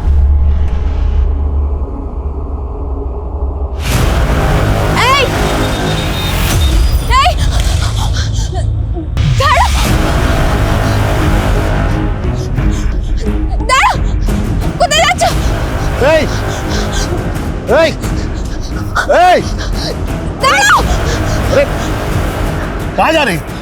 वो जो ऑटो में वो लड़की ने हमारा मर्डर करी। क्या बोल रही है? उसी ने हमारा मर्डर किया था। नरेंद्र और अंशुल के स्टेटमेंट से तो यही जाहिर होता है कि दोनों इस हाईवे रॉबरी में इन्वॉल्व थे। लेकिन सर गौर करने वाली बात यह है कि जहाँ जहाँ भी हाईवे पे रॉबरीज हुई हैं वहाँ के क्राइम सीन से क्रिमिनल्स के जो फिंगरप्रिंट्स मिले वो नरेंद्र और अंशुल के फिंगरप्रिंट से मैच नहीं होते। इंस्पेक्टर भोजराज का मानना है कि नरेंद्र और अंशुल ये दोनों इस रॉबरी में डायरेक्ट इन्वॉल्व नहीं थे, किंग पिन थे। मतलब ये कि असली रॉबर्स अभी भी फरार है जो नरेंद्र और अंशुल से कनेक्टेड हो। इनकी एक एक डिटेल पता करनी होगी। होश में कब तक आ रही है? सर डॉक्टर्स का कहना है कि वो लेडी रिकवर कर रही है, लेकिन उसे होश कब तक आएगा सर ये कहना थोड़ा मुश्किल है। इस रॉबरी से पहले आगरा फरीदाबाद हाईवे पर 4 रॉबरी और हुई। डिटेल्स दिखाऊंगी। ये देखिए सर, पिछले सभी वारदातों में कोई भी विक्टिम नहीं बचा था सर। और अजीब बात यह है कि हर बार क्राइम सीन से कुछ ना कुछ अजीब मिला था। पहली वारदात में क्राइम सीन से काफ़ी टॉय मिले थे, दूसरी में स्ट्रॉबेरीज, तीसरी में पेन और चौथी वारदात में क्राइम सीन से कच्चे आम मिले थे। लेकिन इस सबका इस रॉबरी से क्या कनेक्शन हो सकता है? इन रॉबरीज में विक्टिम को शूट किया गया। अंशुल एक आम डीलर है, हो सकता है उसकी पिस्टल इस्तेमाल की गई। उसकी शॉप पर जितने भी गन है उन सबकी जांच करवाओ और पेपर भी चेक कराओ। Okay sir.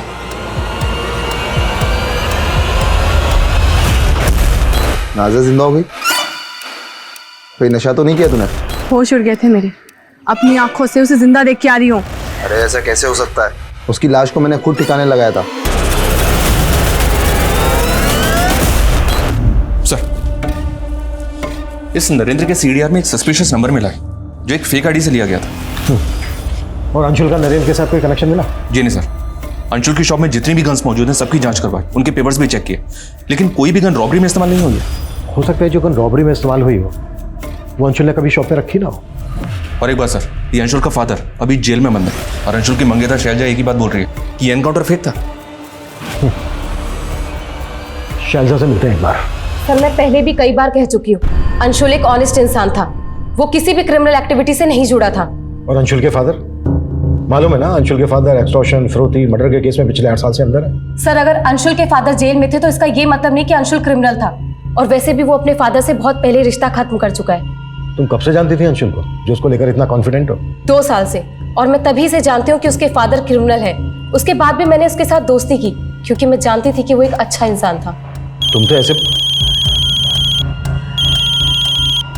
हेलो सर, उस लेडी को होश आ गया है, इसकी फैमिली हाईवे रॉबरी में मारी गई थी।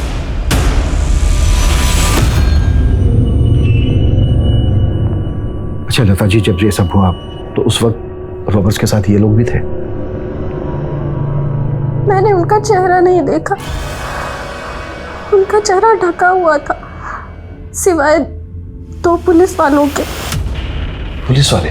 हाँ सर, 2 पुलिस वाले थे, उन्होंने ही हमारी गाड़ी रुकवाई। जैसे ही गाड़ी रुकी कुछ लोग फिर पीछे से आए, उनके चेहरे ढके हुए थे। अच्छा लता जी, वो जो 2 पुलिस वाले थे वो दिखते कैसे थे? उनके नाम क्या थे? नेम प्लेट देखी थी आपने उनकी? मैंने ठीक से नहीं देखा। क्राइम सीन पर कुछ कच्चे आम बिखरे हुए थे, आप कुछ उनके बारे में बता सकती हैं? वो कैसे आए? हाथ से के कुछ दूरी पहले ही हमने एक बच्ची से वो कच्चे आम खरीदे थे। सर वो बच्ची हमारी गाड़ी के नीचे आते बाल बाल बची थी, इसलिए हम उस बच्ची पर दया खाकर वो सारे कच्चे आम खरीद लिए थे। लता जी, ये जो बच्ची थी जिससे आपने आम खरीदे, ये क्राइम सीन से कितनी दूर पहले मिली थी आपको? सर लगभग 500 मीटर पहले। इस वारदात से पहले जिन वारदातों में क्राइम सीन से पेन, टॉय, स्ट्रॉबेरी मिले हैं, हो सकता है वो किसी हॉकर ने विक्टिम्स को बेचे हो या फिर शायद इसी बच्ची ने बेचे हो। मतलब सर, आप कहना चाहते हैं वो बच्ची क्रिमिनल से जुड़ी हो सकती है? बिल्कुल, हो सकता है वो बच्ची क्रिमिनल्स के लिए रेकी करती हो और फिर वो क्रिमिनल्स को सिग्नल देती हो लूट और मर्डर करने के लिए। वैसे भी उस बच्ची को क्राइम सीन से लगभग 500 मीटर पहले ही देखा गया है। उस बच्ची से हमें क्रिमिनल्स की लीड मिल सकती है। एक काम करो, लता से उस बच्ची का स्केच बनवाओ।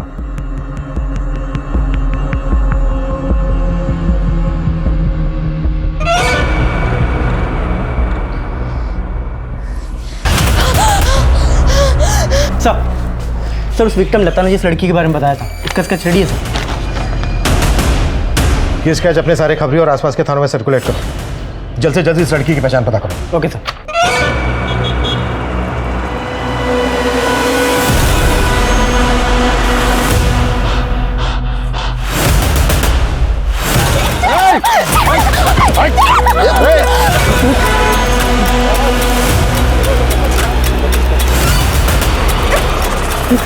कौन था?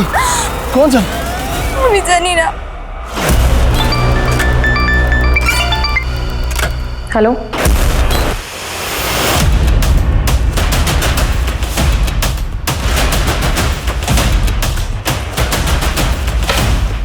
जी बोलिए।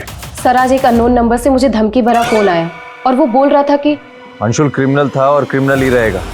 तुम उसकी इंसाफ की लड़ाई लड़ना बंद करो, समझी? सर ये वो नंबर है जिससे मुझे कॉल आ रहा था।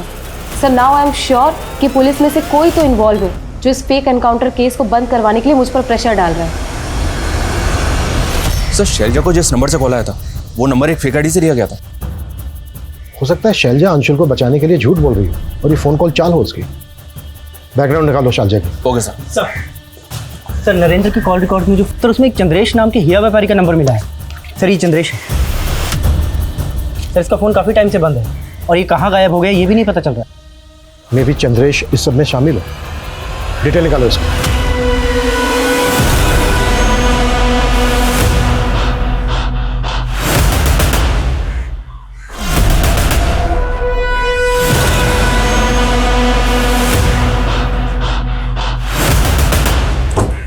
हाँ सर, इस लड़की को अक्सर मैंने एक बूढ़ा आदमी के साथ देखा है। वो वहीं पे सामान बेचा करती थी। बूढ़ा आदमी? हाँ सर। अच्छा उसका कुछ एड्रेस वगैरह पता है? नहीं सर। अच्छा तुम उस आदमी का स्केच बनवा सकते हो जिसे तुमने इस लड़की के साथ देखा? तू रुक, मैं देखता हूँ।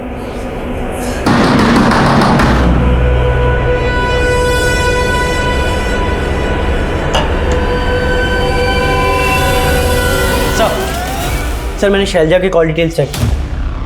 उसके कॉल डिटेल्स के मौजूदा नंबर्स में से कई नंबर फेक आईडीज़ के हैं सर, जिनसे लगातार उसे कॉल किया जा रहा था। कहीं ऐसा तो नहीं है कि ये शैलजा भी सब में इन्वॉल्व है और अब तक झूठ बोलती आ रही है हमसे? सर आप कमाल करते हैं। पहले अंशुल को पुलिस वालों ने फेक एनकाउंटर पे मार दिया और जब मैंने आवाज उठाई तो आप लोग मुझ पर शक कर रहे हैं। ऐसे ही शक नहीं कर रहे हैं हम तुम पे। तुम्हारे कॉल रिकॉर्ड्स में फेक आईडी से लिए के कई नंबर मिले हैं। कॉल आते थे उन नंबरों से तुम्हें जो अब बंद है। क्यों आते थे उन नंबर से कॉल? ये देखो। चुप क्यों हो गई अब? बोलो किसके नंबर है ये सब? मुझे नहीं पता, लेकिन इन नंबर से मुझे कई बार ब्लैंक कॉल्स आए हैं। Blank calls? हाँ, और सिर्फ ब्लैंक कॉल्स ही नहीं बल्कि कोई लड़का है जो मुझे हर रोज फोन करके परेशान करता था। तुम्हें मैंने कितनी बार कहा है कि मुझे फोन करके परेशान करना बंद करो? समझ में नहीं आता तुम्हें? और सिर्फ कॉल ही नहीं करता था बल्कि आए दिन मेरे घर के सामने गिफ्ट्स और लेटर्स छोड़कर जाता था। तो तुम ये कह रही हो कि ये सारे नंबर किसी सिरफिरे आशिक के जो तुम्हें कॉल करके परेशान करता था, तुम्हें गिफ्ट देता था, लेटर देता था, लेकिन तुम्हारा रॉबर्ट्स के साथ कोई ताल्लुक नहीं है, जिनके साथ अंशुल का किसी भी क्रिमिनल के साथ कोई लेना देना नहीं है सर, और ना ही मेरा। लेकिन हम उस आदमी से जरूर मिलना चाहेंगे जो तुम्हें कॉल करके परेशान करता था, तुम्हें गिफ्ट देता था। वो गिफ्ट तो होंगे ना तुम्हारे पास? जी।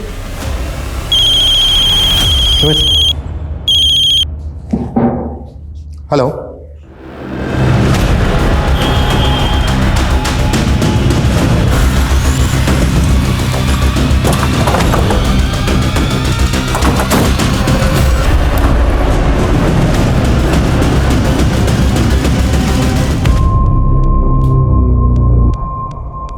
सर ये कंफर्म है, ये वही आदमी है जो कैरी बेचने वाली उस बच्ची के साथ रह रहा था। ये देखिए। मनीष, बच्ची को ढूंढो, यहीं कहीं होनी चाहिए। Sir. Slide. Sir. Pocket check करो।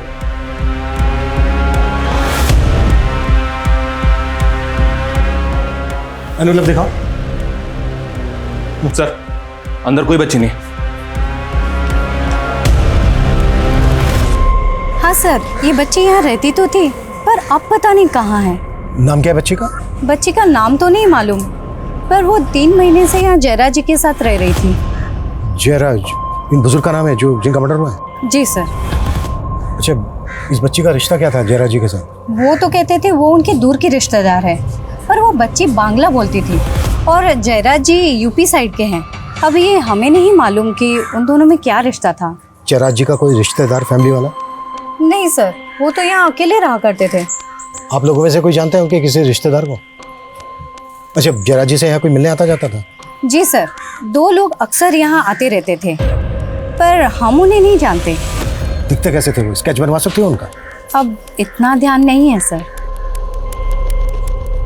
एक ऐसी बच्ची जो हमारी सस्पेक्ट है, ऐसी जगह से गायब है जहाँ पर एक बुजुर्ग का मर्डर हुआ है। पता करो बच्ची के बारे में।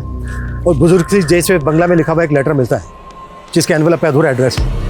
लेटर को ट्रांसलेट करवाओ। Okay sir. सर, ये वो गिफ्ट्स हैं जो कोई लड़का मुझे भेजा करता था।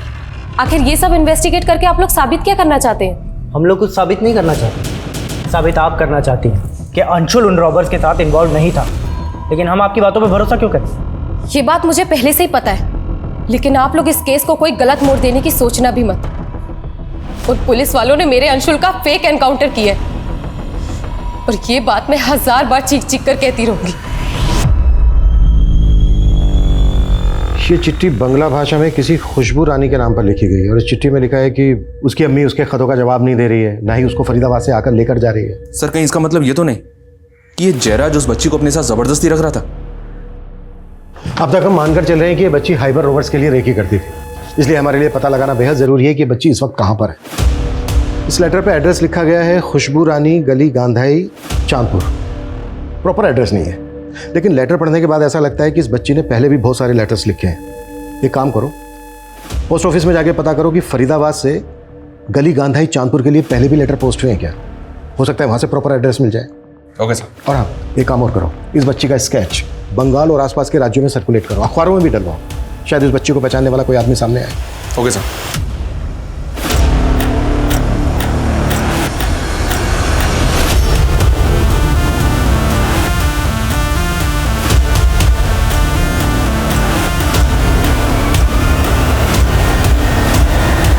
हाईवे रॉबरीज और इतनी निर्मम हत्याओं के केस में लीड ढूंढती एसआईटी अब सोच रही थी कि एक बच्ची इतने खूंखार क्रिमिनल्स के गैंग का हिस्सा होगी, लेकिन वो बुजुर्ग कौन थे जिनके साथ वो बच्ची रह रही थी?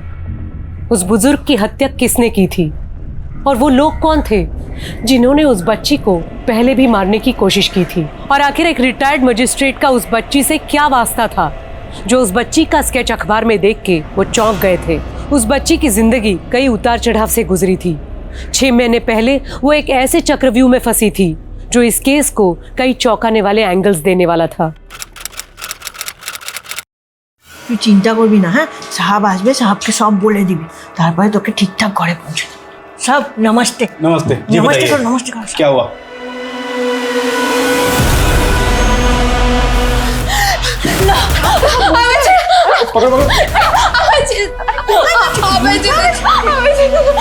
क्या हुआ इस बच्चे को?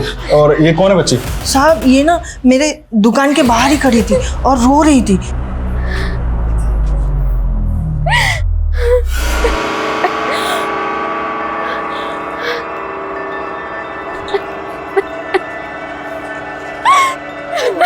इसको अपना घर का पता भी पता नहीं है।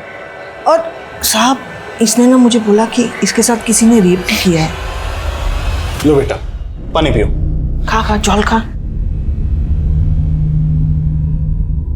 देखो बेटा, तुम्हें डरने की बिल्कुल भी जरूरत नहीं। तुम्हारे साथ जिसने भी गलत किया है हमें उसके बारे में बताओ। साहब इसे हिंदी नहीं समझती, बंगाल की किसी जगह से है। इसे तो इसका एड्रेस भी याद नहीं है, लेकिन इसने मुझे कहा है सब कि इसका रेप हुआ है। पहले हम बच्चे का मेडिकल करवाते हैं। जानवी,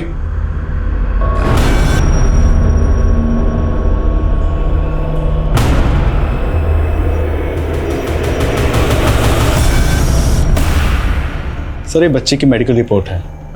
सर रिपोर्ट से ये तो कंफर्म नहीं हुआ कि बच्ची का रेप हुआ था, लेकिन बच्ची सेक्सुअली एक्टिव थी और इस बच्ची की उम्र महज 14 से 15 साल की होगी।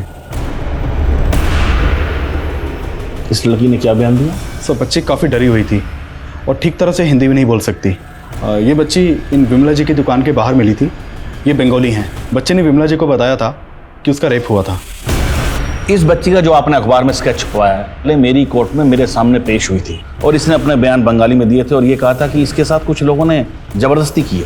लेकिन ये बच्ची अपने किसी भी रेपिस्ट का नाम नहीं जानती थी और ना ही उनको पहचानती थी और ना ही उसका स्केच बनवा पाई थी। लेकिन इस बच्ची ने अपने बयान में यह भी कहा था कि उसके साथ एक ऐसे व्यक्ति ने रेप किया था जो उस वक्त पुलिस की वर्दी में था। पुलिस की वर्दी? जी सर, अब तक हम ये मानकर चल रहे थे कि ये बच्ची रॉबरी गैंग वालों के लिए रेकी करती थी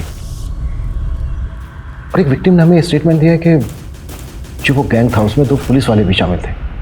सर आपको कुछ अंदाजा है कि बच्ची उस गैंग तक कैसे पहुंची होगी? कुछ बताया था इसने? ऐसा तो मैं कुछ नहीं जानता, लेकिन ये बच्ची उस वक्त कुछ नहीं बोल पा रही थी, इसलिए मैंने इसे एनजीओ में रखने का ऑर्डर दिया था। हाँ सर, 3 महीने पहले ये बच्ची हमारे एनजीओ में ही थी। तो फिर 3 महीने पहले बच्ची यहाँ से गई कहाँ? उसकी मौसी आई थी उसे यहाँ से लेके जाने के लिए, करीबन 3 महीने पहले।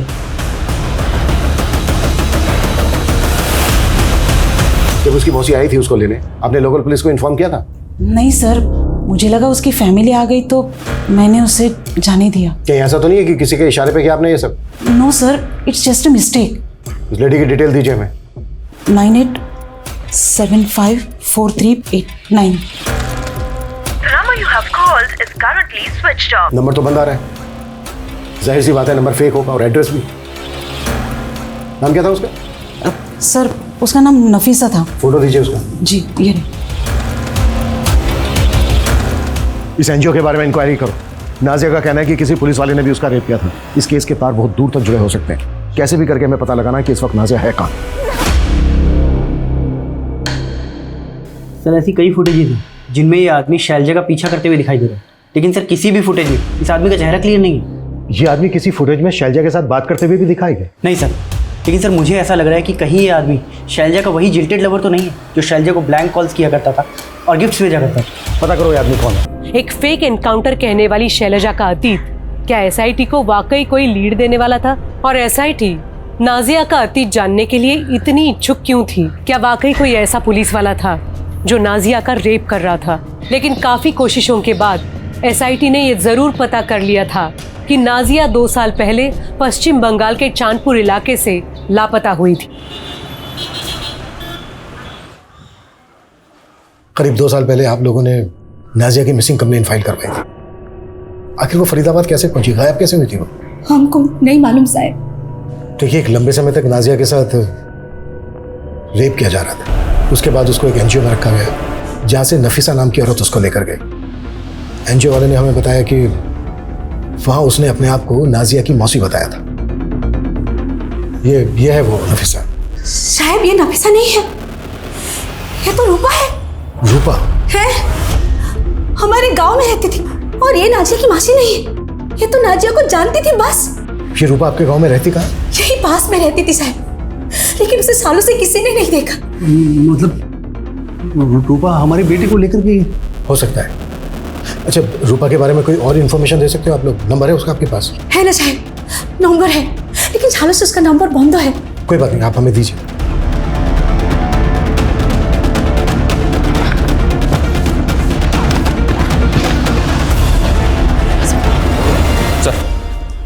सर रूपा के पुराने नंबर की सीडीआर चेक की तो एक चौंकाने वाली बात पता चली। इसके कॉल रिकॉर्ड्स में कई पिम्स के नंबर हैं जो अभी इनएक्टिव हो चुके हैं। रूपा के कॉल रिकॉर्ड्स में जितने भी पिम्स के नंबर हैं उन सब की डिटेल निकालो। हो सकता है वहां से हमें रूपा के बारे में लीड मिले। जी सर। मनीष, ये बच्ची नाजिया खुद एक रेप विक्टिम है और एक हाईवे रोबरी के केस में आके अटक गई है। इस नाजिया की तलाश ने इस केस को बुरी तरह से उलझा दिया सर। समझ में नहीं आ रहा कि इस केस का डायरेक्शन क्या होगा। इस केस का डायरेक्शन चाहे जो भी हो, पर इस बच्ची को ढूंढने की इच्छा मेरी बढ़ती जा रही है। सिर्फ इसलिए नहीं कि ये मैं हाईवे रॉबरी गैंग की लीड दे सकती है, बल्कि इसलिए कि बच्ची दलदल में जाके फंस गई है और मुझे लगता है इस बच्ची को उस दलदल से निकालना बेहद जरूरी है। सर मैंने शैलजा और अंशुल दोनों की पिछले 2 सालों की कई बातें पता की हैं सर। ये शैलजा अपने पेरेंट्स के साथ कानपुर में रहा करती, जहाँ उसे एक रिश्ता आया था, जिस रिश्ते को शैलजा ने बिना लड़के को देखे ठुकरा दिया था। हाँ, लेकिन इस सब का हमारे कैसे क्या कनेक्शन? कनेक्शन है सब, क्योंकि इंस्पेक्टर भोजराज कानपुर बैच का है और शैलजा ने जिस रिश्ते को ठुकराया था वो और किसी का नहीं, इंस्पेक्टर भोजराज का ही था। ये एक महज इत्तेफाक है कि मेरे घर वालों ने मेरी शादी 2 साल पहले शैलजा के साथ फिक्स कर दी थी। जब मैंने अंशुल को अरेस्ट किया मुझे नहीं पता था कि शैलजा उसकी मंगेतर है। लेकिन एक पुलिस वाले होकर तुम एक लड़की को स्टॉक कर रहे थे, ब्लैंक कॉल और गिफ्ट देकर उसे परेशान कर रहे थे। ये जितनी बातें आप कह रहे हैं कि मैं ऐसा कर रहा था, इसका कोई प्रूफ है आपके पास या फिर ऐसे ही बस? प्रूफ तो हमारे पास इस बात का भी नहीं है कि अंशुल मेहता का रॉबरी गैंग से कोई ताल्लुक था। तुम्हारे पास है कोई प्रूफ? सब खेल था तुम्हारा। अब तुम अपना क्या मान रहे हो या मनवाए हम? सर मैं मानता हूं, मैं उन रॉबर्ट से गहने खरीदता था, लेकिन वो कौन है सर मैं नहीं जानता। वो मेरा फोन पे उनसे कांटेक्ट होता था, गहने लेकर आते थे, मुझसे पैसे ले जाते थे, और जो बंदा आता था वो मुंह ढक कर आता था सर। देख, अगर तुझे इस रॉबरी केस से बचना है तो तुझे कहना होगा कि अंशुल मेहता नाम का एक आदमी है जो तेरे कांटेक्ट में है, और वो उन रॉबर्स में से एक है। मुझे पता था कि नरेंद्र के जरिए मैं उन रॉबर्स तक नहीं पहुंच सकता, लेकिन अंशुल को अगर रास्ते से हटा दिया तो मैं शैलजा की जिंदगी में दोबारा वापस जरूर आ सकता हूं। मैंने ही नरेंद्र को कहा था कि अंशुल का नाम ले, उसके बदले कोर्ट ले जाते वक्त मैं उसे भागने में मदद करूंगा।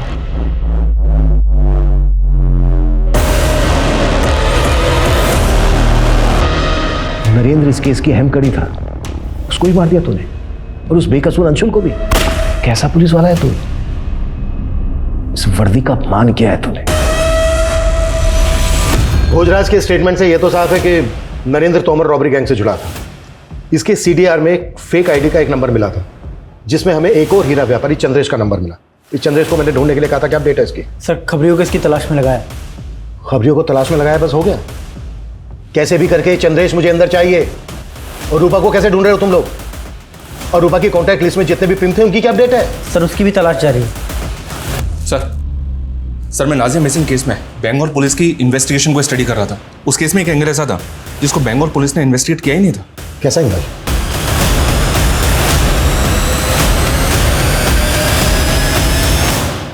क्या हुआ? अब चुप क्यों हो तुम लोग? दुबई के उस शेख के साथ क्या वास्ता है तुम लोगों का? कहीं ऐसा तो नहीं है कि दुबई के उस शेख के साथ नाजिया की शादी करवा दी थी तुम लोगों ने? किंतु सर नाजिया तो लापता है। तो फिर दुबई के उस शेख ने तुम्हारे अकाउंट में पैसे क्यों ट्रांसफर किए थे? ये नहीं बताएगा साहब, हम बताते हैं आपको। ये नाजिया का शादी वो दुबई के शेख के साथ कराने वाला था। सर हम क्या करते हैं? सर हमारे एक रिश्तेदार है आफाक, उसने हमारा सारा जमीन कब्जा कर लिया है।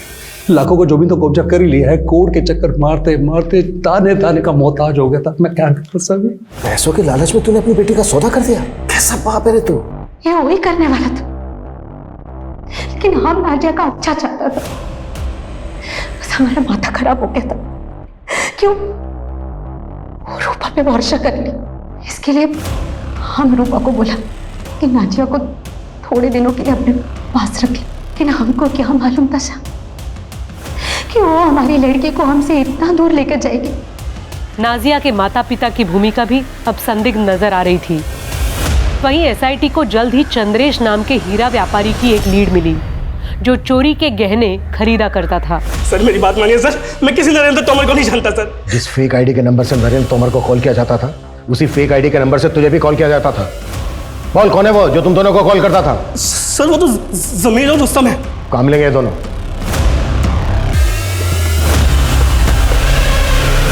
पकड़ो सबको।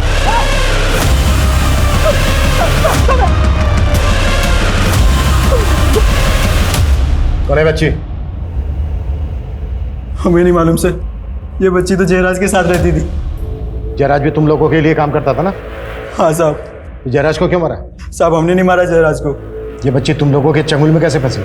करीब 3 महीने पहले हम डकैती करके जंगल से गुजर रहे थे, तभी हमने देखा कि एक बैग में से किसी का हाथ बाहर निकला हुआ था, और फिर उसे जयराज के साथ रख दिया था। जयराज हमारे लिए रेकी का काम करता था, जिसमें वो इस बच्ची को भी इस्तेमाल करने लगा। तुम लोग पुलिस की वर्दी पहनकर हाईवे पर कार रुकवाते थे, फिर उसमें मौजूद सभी लोगों को लूटते थे और फिर उनको मार देते थे। हमें पता चला है कि कोई पुलिस की वर्दी वाला आदमी उसका रेप करता था। तुम में से ही था ना कोई?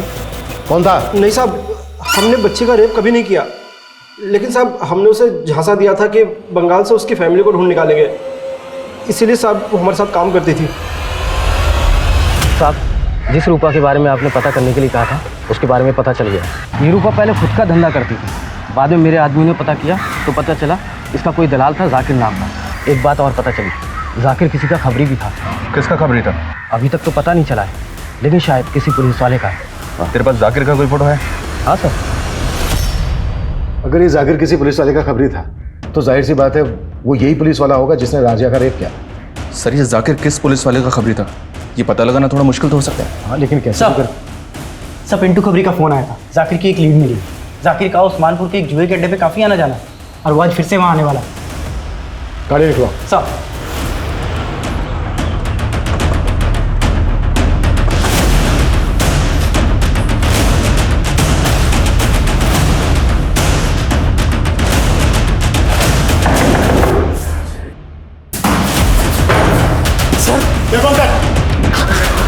कौन लाजिया का? सर बताता हूँ सर। अरे हाँ, चिंता क्यों कर रहे हैं आप? अरे बेफिक्र रहिए, बस हो जाएगा काम आपका। हाँ, अरे निश्चिंत तो थको तुम्हें, काम हो जाएगा बिल्कुल। हाँ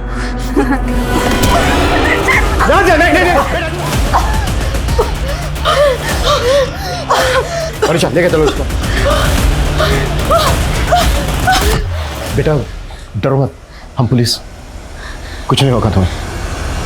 हम फरीदाबाद में मेट का काम करता था और एक्स्ट्रा पैसा कमाने के लिए हम सेक्स रैकेट से जुड़ गया। तभी हमारा मुलाकात जाकिर से हुआ था।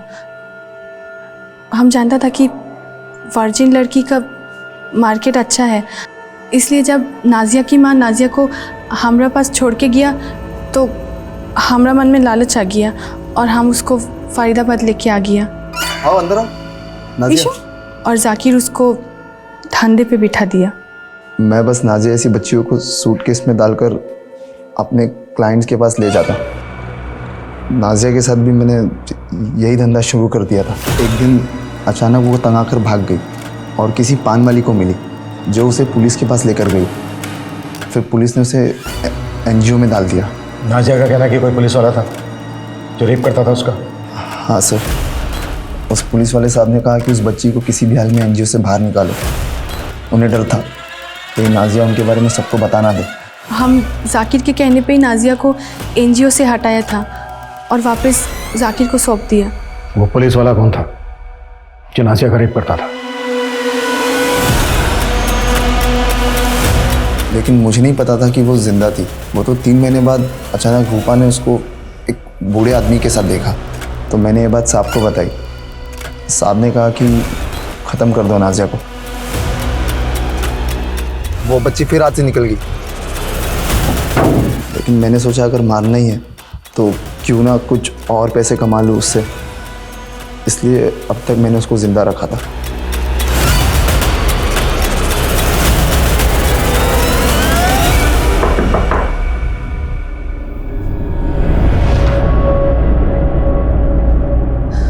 मम्मी,